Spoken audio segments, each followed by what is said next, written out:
The NBA playoffs officially underway. It's been great. 2 games so far, through all of the games, really, except for you could say, I guess, the Oklahoma City series, but there's been some fireworks in that one. But we'll talk about all that in the first round so far. Go through, give it just our quick notes, quick thoughts. Before game 3 and 4, home court switches for the series. So this is Ballin' Out. You guys, Sean, Matt, back with you guys. So like I said, just gonna go through real quick, talk about each series, give her a couple notes, and see how the rest of the series, the next 2 games could go. So let's start with the East. We got the 1-8 Pistons and the Magic. The series is tied 1-1. The Magic, I guess you could say, upset the Pistons in game 1, kind of snatched their chain a little bit. But then the Pistons game 2 got their look back. So they tied the series, ended the playoff streak or drought of not winning a home playoff game and since 2008. So back in that's the administration. That's a while ago. Yeah, I mean, just key thoughts. I mean, going to the Pistons played much better. From just the jump. Defense was fluent, was solid. Game 1, it just looks like they came out the gates and they felt like they had been there before, right? Like they thought it was just going to be given to them. And so, yeah, glad to see them respond back better in game 2.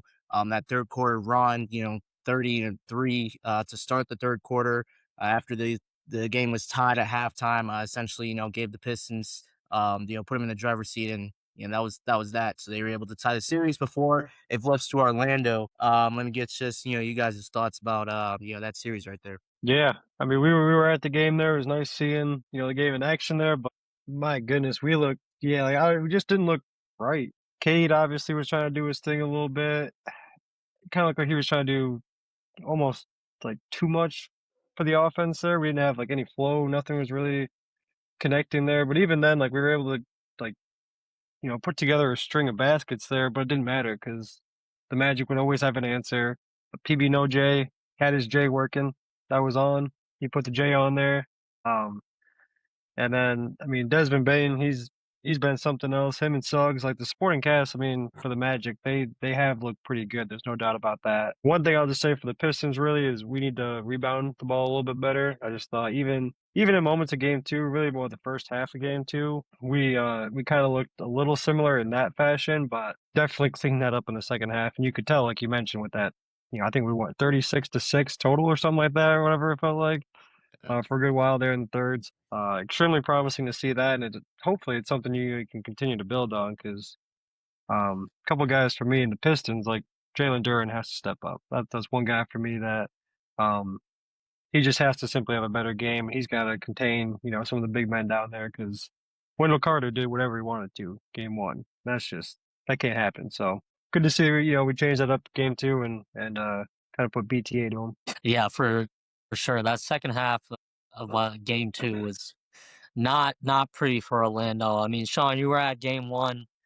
Let me know, I guess, if I'm getting this right, but it kind of seemed like Orlando was hearing a little bit of the shit talk that everyone was saying of like, oh, they should just lose and go into the off season, and it looked like they were, kind of like, let's show them these. They won the game against the Hornets, which put them into the playoffs, and then game 1, it just like kind of all clicked for them. Like I think their whole starting lineup had over 15 points.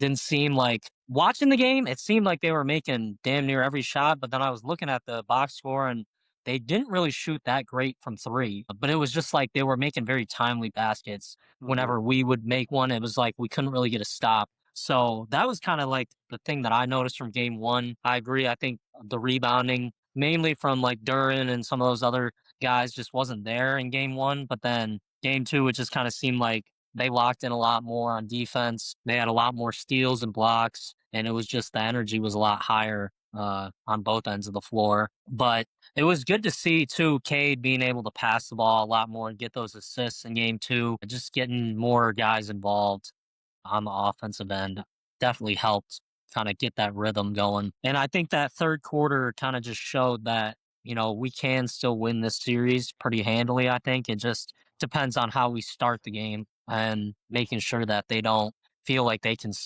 keep up with us. Yeah, no, it definitely was like it was just like Jalen Suggs was just making shots that normally he doesn't usually make. Franz, same thing. Like Grant said, I mean, PB no J, the J was working for him.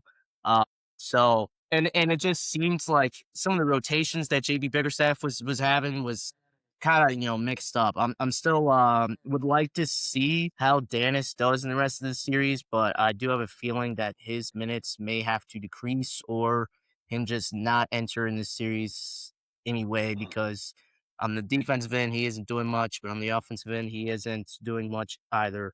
Shout out Javante Green though, Big Woo, that's my guy. I love the energy that he's bringing. Just on both ends of the floor, he's trying to show Paulo like, hey man, you ain't gonna come in here, and just beat me up. He's being aggressive with them. And then on offense, he's making smart plays. So yeah, no, definitely interested to see how they respond back. Going to Orlando in this game 3 and game 4. Hopefully they'll be able to get it done. And yeah, I echo what both of you guys said on the rebounding front. Like, got to do better rebounding. And hopefully they'll pick that up here, in the last 2 games. And Boston, Philly, the 2 and the 7 seed. That series is also tied 1-1. Boston blew out the Sixers in game 1. Then Sixers responded, game 2. Tyrese Maxey and VJ Edgecombe combined for 59 points. VJ had it going all game. Tyrese, he just found, I guess, his rhythm better, and then you guys had, some other guys like Andre Drummond, Kelly Oubre, Paul George was kind of stepping up for him. But, I just think that, yes, after game 1, Boston still looks dangerous. I'm still going to predict them to win this series. But if there is a chance that Joel Embiid can come back, I think it's very slim at this point. But if there's a chance, I do like the Sixers' chances of possibly upsetting Boston just because inside, Boston doesn't really have anyone. Vucevic, Neemias Quinta, they've kind of been, iffy to start. And, especially, Boston, if they can't get their 3-ball going like they did in game 2, I think, they're easily, I wouldn't say easy to beat, but they are beatable. Yeah, I mean, I would agree 100%. It is definitely kind of inspiring for the Sixers to see you're doing this without Joel Embiid right now. And kind of like the role that Andre Drummond's kind of had, kind of filling in. I know second game he didn't definitely play as well, I don't think, or maybe flip-flop him. I forget which one. But yeah, like if they can sustain that and VJ can cook, we already know about Maxey. They can get, I mean, they can get it going. That's the thing with Boston. Yes, they're extremely talented across the board, but their big thing has always been like hitting threes. And, like you said, if they're not on, it's going to be interesting there. I do kind of also echo what you said there as well. I think the series could be a little bit closer now. Max, though, I still see Sixers only pulling out 3 wins. I don't think they can get the series done, but I definitely think it makes it a lot more entertaining heading back to Philly. We'll see what happens in that game 3. Yeah, the only thing I had written down is VJ do it again because if he can consistently average, 25, 30 this series, I do think they could potentially pull off an upset, but it's just gonna be tough in terms of him keeping up that production, with it being his first time in the playoffs. But it was fun to see him, ball out. I think his teammates give him a lot of confidence on the offensive end with Embiid being out, just because, it really is just kind of him and Maxey. I mean, I will give Paul George his flowers. He had a pretty good game 2.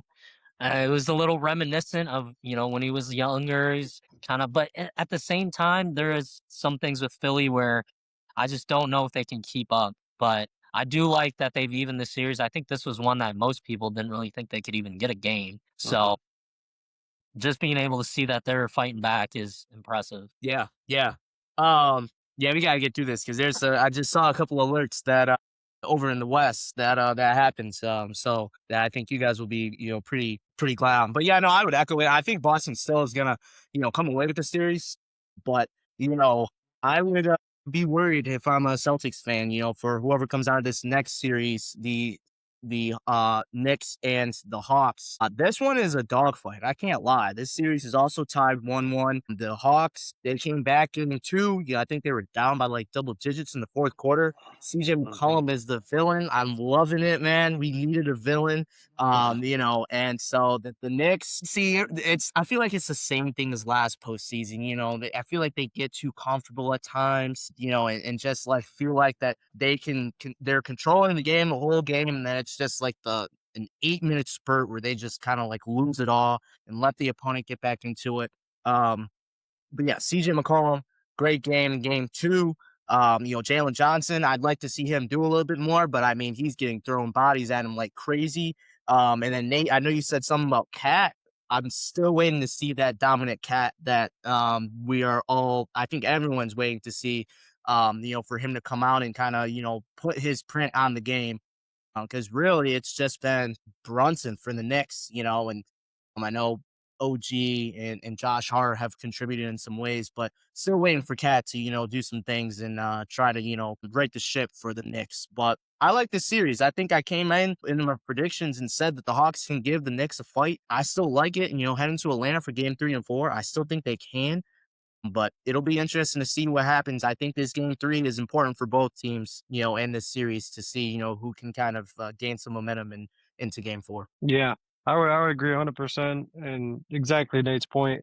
It's got to be. I mean, he's the difference maker in this series. There, if he's having a great game, I like the Knicks 4 too. But kind of what I've seen right now, dude, I'm taking the Hawks. Honestly, I mean, I'm going back to the ATL. I'm liking what I'm seeing from them. I mean, Knicks, like, especially like, I mean, the way they blew that lead in the fourth quarter on your home court, it's just like, I don't know if I can trust this team, man. I really don't. Like, I get Brunson's good. He was one of the most clutch players last year. Like, we know what he did to us. We know what Cat did to us last year. It's like, I remember all of that last year, but it just, I don't feel any of that from this team, honestly. And so, yeah, again, kind of saying the same thing there. I think Cat needs to step up, but a lot of credit to the Hawks because I think they they got some dogs over there, and I really think they can pull off this series. Yeah, I texted you guys like in the second quarter of that game. I was like, "Are the Knicks legit? Like they're playing well." And then Yeah.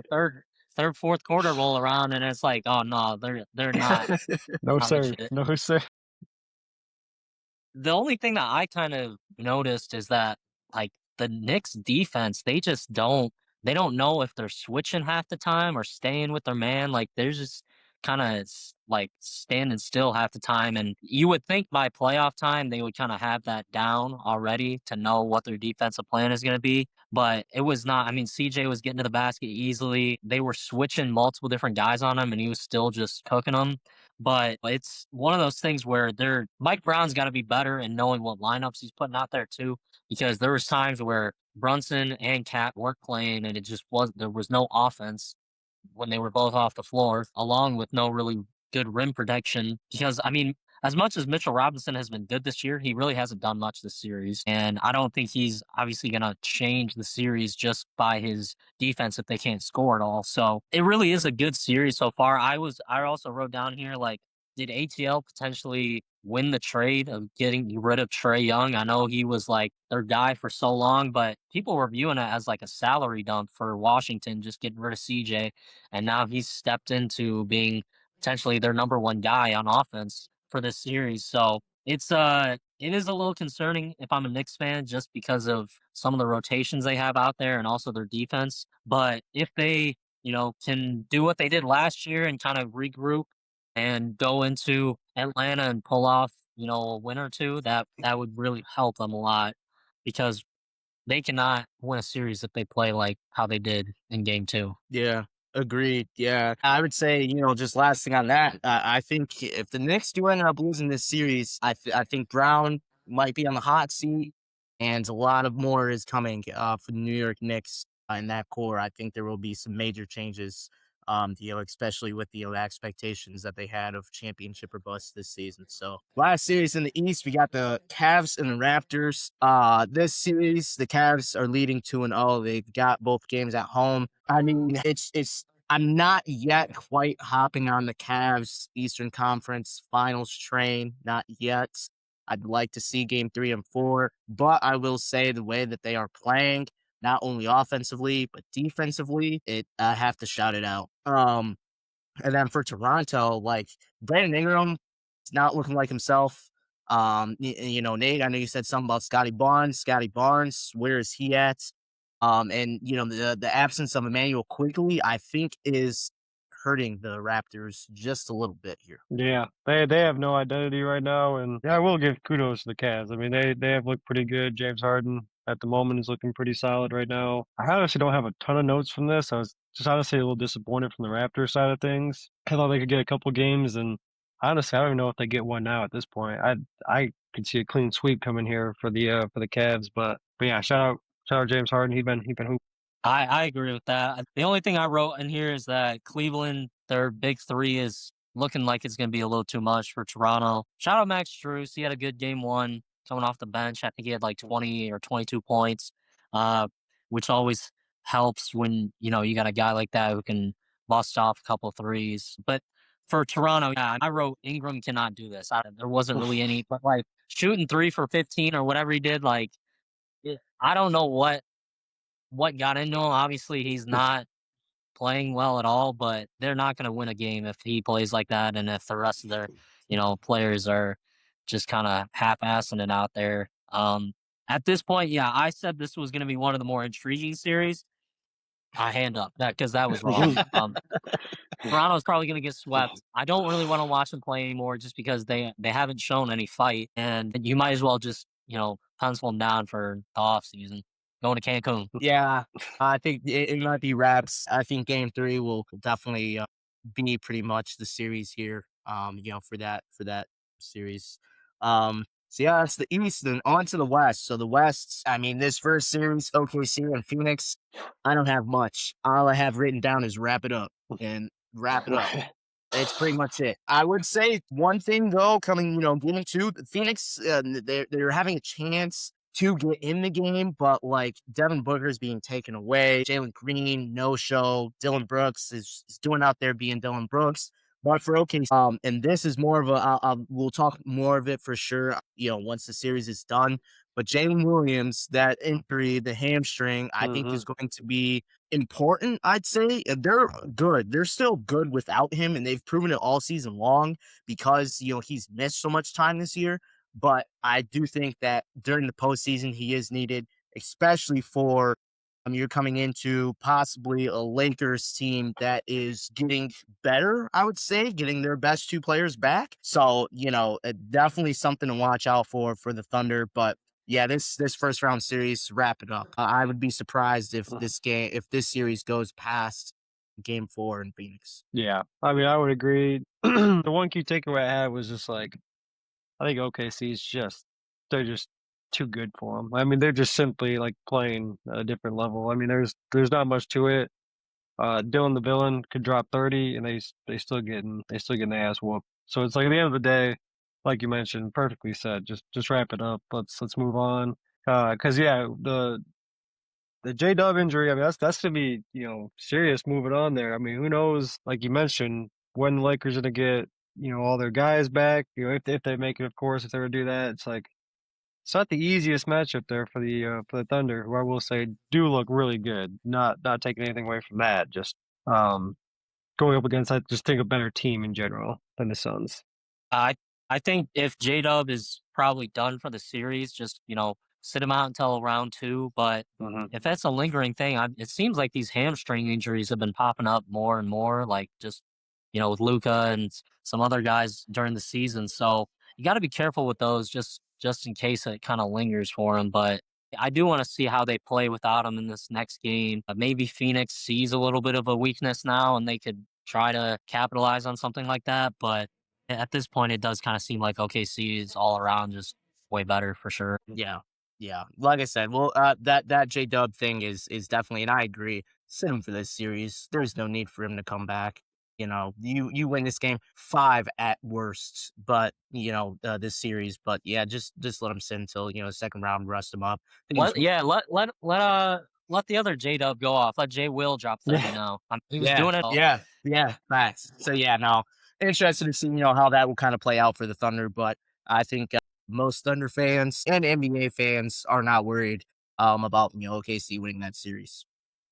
Second series in West got San Antonio Spurs and the Portland Trailblazers. This series, I think, is intriguing and surprising to a lot of people because of game two. We're tied at one. Spurs comfortably won game one. Game two, Portland came back, was down 13 with like 8 minutes left. A shout out Scoot Henderson had a great game. But I think the main thing here is Victor Wembanyama.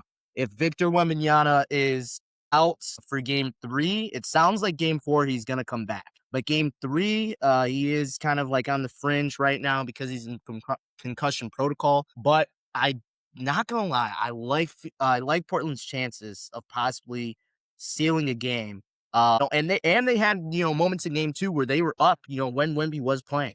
So I do like their chances of possibly winning one game and going back to San Antonio. This series could be tied at 2-2, getting to game five. Yeah, no, 100%. I mean, when you get both teams like this, both very young teams, it's like, they necessarily haven't been here to, they haven't done this, they haven't gone through the bigger moments like that. And then losing, your best player, Wemby, when he goes down. Yes, you mentioned, they were in the lead during that game when he was on the court. But like, I think if the Spurs can get Wemby back, that's the only question. Because like you had mentioned, I mean, concussion protocol there. I've seen a tweet or something like that said it's about a week or so is when players return. So it's about 7 to 10 days, and that's, I mean, dude, if you're talking like that time frame there, I mean, he might not be back game three, game four. If you get him back game five, it's like, does Portland go back home and sweep there? And then all of a sudden now we're talking about them having a 3-1 lead, and if Wemby were to come back. So in my eyes, this is like one of the most intriguing series for me right now, just because you don't know really when Wemby's going to come back.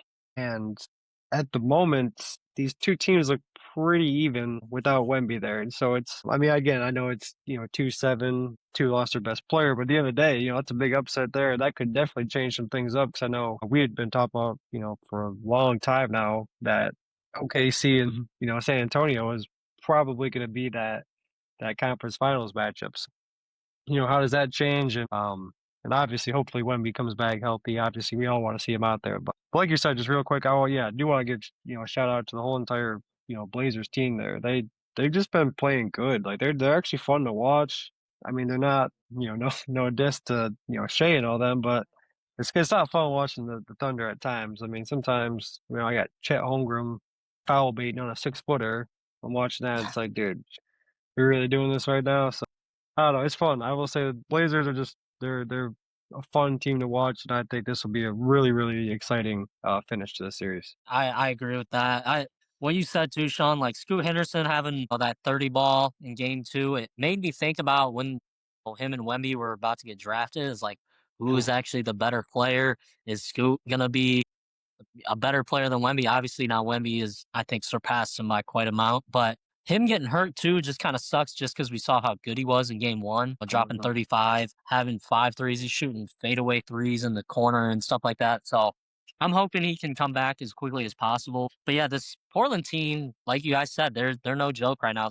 They're playing really well. I wrote here, he played during the season, but I wasn't really watching him like that. But during that end of the game too, man, watching Robert Williams play, I miss watching him play. I feel like he's always a guy that's, sneaky, like getting rebounds, nice little put in layups here and there. And he's just a fun player to watch. I've liked his game for a while. But it will be interesting going to Portland. Can Castle, I mean, I know Harrison Barnes and Harper both kind of got hurt too. So are these injuries going to be a little too much for San Antonio, or can they hold off enough to get back home and then have everyone healthy again?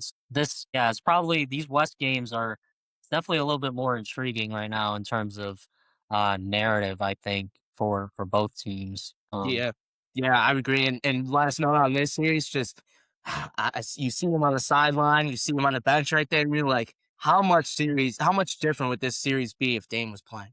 You know, how if the Portland Trailblazers were serious at the start of the season, like, yeah, we're gonna go to the playoffs, make a playoff push.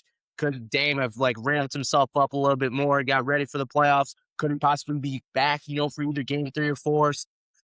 and I haven't heard anything. I'm pretty sure he's ruled out, but I mean, that would be pretty cool if, he could come out there, and be able to suit up, even if it's like 20 minutes. I'm sure that'll be a huge boost, for the Trailblazers. Then we got, the 3 and 6 seed. We got Denver Nuggets versus the Minnesota Timberwolves. This series, like I said, I think is going to be one of the best series here. Game three is, as we're recording this, it is later tonight on Thursday. We did see something that Aaron Gordon is out for game three. So he will not be playing for the Denver Nuggets. So they are Is down. they why? Yes, yes, yeah, yeah. Yes, this is Peyton Watson and Aaron Gordon are both out for the Nuggets. So we'll, see what happens, later tonight. Don't want to get too much in it to that. But just thoughts on game one and two. I mean, this series, Anthony Edwards, is doing his thing. Jamal is going crazy. And shout out Jaden McDaniels. I respect you for name dropping every Denver Nugget player and calling them out, saying they are bad defenders. I love that. Love that mentality.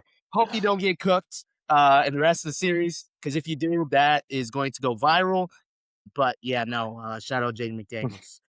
No, he's been a dog so far this playoffs. I mean, doing his thing. Anthony Edwards, as we know, I mean, he's gotta get his shots up for sure. Let's see him shoot a little bit better percentage. I mean, like game two, I know obviously they were able to get the win, but like just shooting 3 of 11 from three, if he can get those numbers to a little bit better, man, like I mean, he's good. Jamal's been cooking obviously, but like you mentioned, this is probably gonna be the best series just because again we do have like all the guys here basically. Um, and it's been so close. I mean, both of them. Like, I mean, game one, yeah, we saw, Nuggets kind of pull away a little bit at the end there and everything. But really, if Julius Randle also can continue to give the help that he's given, I mean, obviously, you wish for a little bit more, but man, he's been a good number two player right now for the Timberwolves there, and that's really going to be the key to success for them, in my opinion. There's obviously Ant's going to do his thing. I wouldn't worry about that, but you do need that still. Man, Julius Randle, if he can go out there, hit 20. I mean, I know he only had 16 that game too, but they were able to, secure the dub there. He did look good while he was out there. But yeah, in my opinion, it's going to be Julius Randle kind of doing his thing, and then can you contain Jamal Murray? Because if you can contain him a little bit there, obviously we know about Jokic. I don't really think you can contain Jokic. He's a very efficient player. Every game, I mean, really, it's like, I mean, last game, for example, 11 for 19, 25, 13 to 11. It's like a casual game for Jokic. It's just different. So that's why I say at that point, I mean, if you can stop Jamal Murray, stop him from getting the free throw line so much too at that, I think they'll have a good chance for sure. But in my opinion, I'm still taking Denver.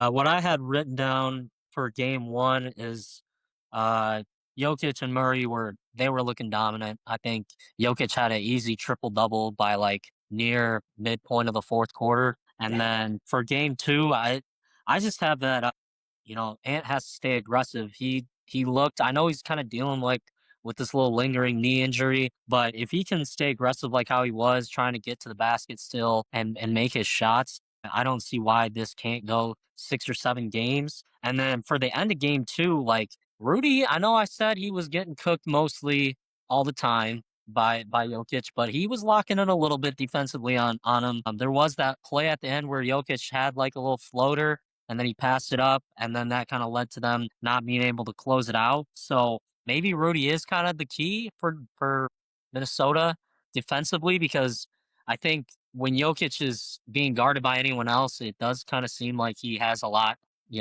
more offense, and he doesn't struggle as much. But Minnesota's, I mean, their bench has been playing really well. Nas, Io, they've both been playing really well. So it's going to be fun to see going into Minnesota if they can, take both games potentially, especially with AG being out. So Yeah, yeah. And Rudy Gobert, you mentioned that game two. That was the best Rudy Gobert game I've seen him play in a while. Like, and I'm talking like back the Jazz days. That was the best game he's played against Nikola Jokic in his career. That was great. It was phenomenal. And yeah, he could be, like you said, a key piece to figuring this out. So yeah, the rest of the series, I think, echo this again, but this could be, I think, one of the best series in this first round here. And then wrap it all up. I know you guys have been waiting for it, and I kind of have been too. The Lakers and the Rockets. I think a lot of people were shocked that the Rockets, are down 2-0 in this series. But I'm not. I'm not at all. And I'm sure you guys aren't, because here's the thing. The Rockets should have gone at the deadline and traded for a point guard. They did not. They then put it all on Reed Shepherd and Amen Thompson and Kevin Durant to kind of create, and you can't do that. Sengun is looking goofy out there. I don't know what he's doing. And it's the Lakers are getting beat by, or excuse me, the Rockets are getting beat by role players. Game one, it was Luke Kennard.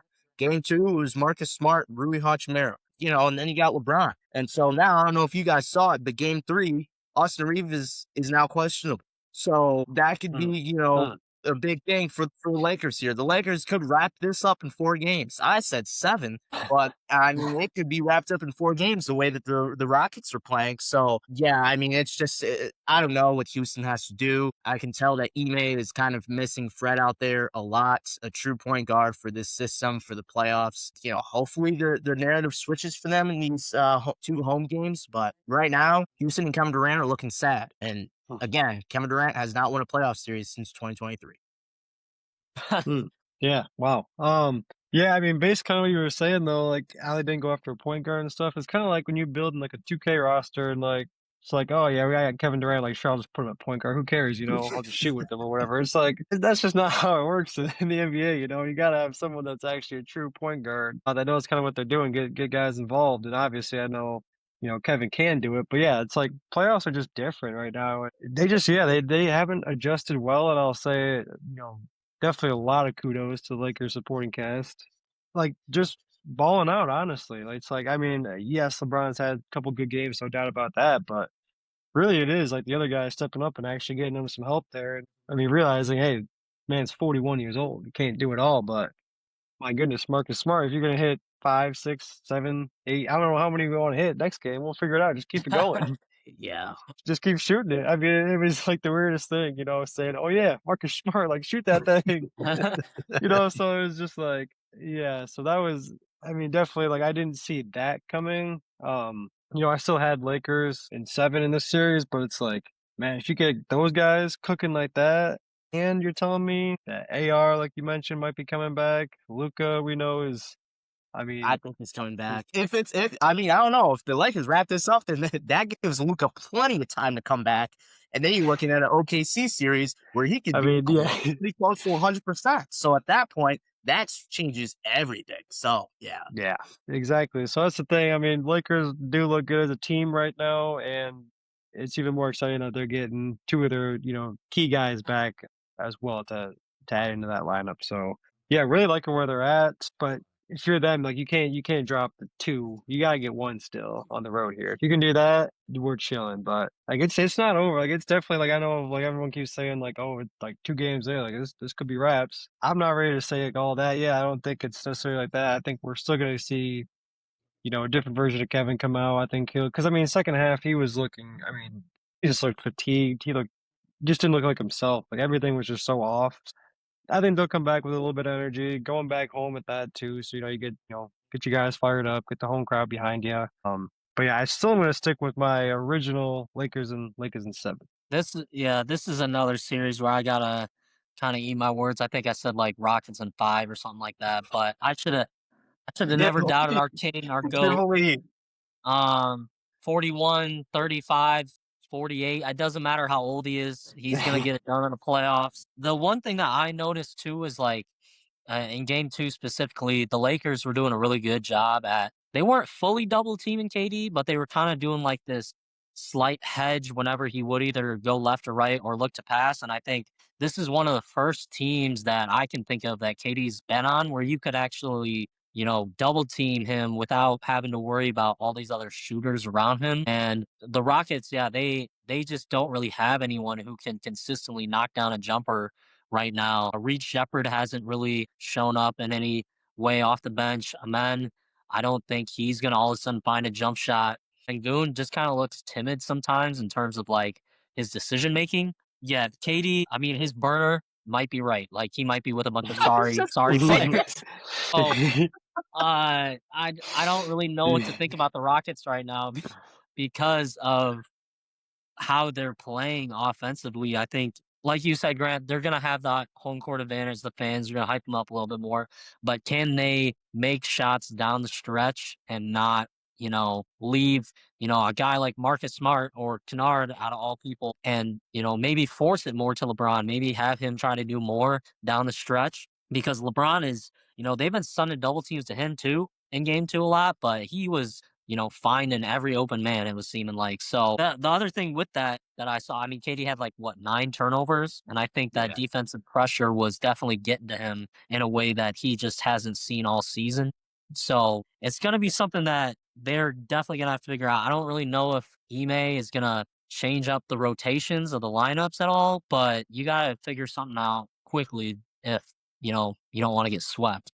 Yeah, I mean, they're doing such a great job. They're starting Josh Okogie. And Yeah. then Jabari Smith, he's got to go. Sengun, he's probably got to go. I would not be surprised, like you said, them KD files were not lying. He was not telling a lie. I would not be surprised if they lose this series. Ime gets fired. KD requests a trade. Something crazy is going to end up happening. Because, yeah, the Rockets just, compared to last postseason, this just looks like a completely different team. And again, I go back to not having not even a point guard, but a true playmaker out there, to help with that. Cause like you guys mentioned, KD 9 turnovers, you can't have that. And you can't depend on a guy that doesn't shoot the ball, Men Thompson, and a guy that doesn't want to pass the ball and all he wants to do is shoot and Reed Shepard to kind of, help dictate the offense and get everything set. So yeah, I think this series will definitely be interesting in Game 3. I think all eyes will be on Kevin Durant and the Houston Rockets here. So yeah, no, that's just wrapping up games 1 and 2, the first home series. First 2 games of each series. Before we get into games 3 and 4, like you said, that starts tonight, Thursday. So if you're watching this, before some of the games start the next couple of days, be sure to leave your thoughts and stuff like that. We'll definitely be back for more coverage of the playoffs, as we get on to the series. Until that, we'll catch you guys next time.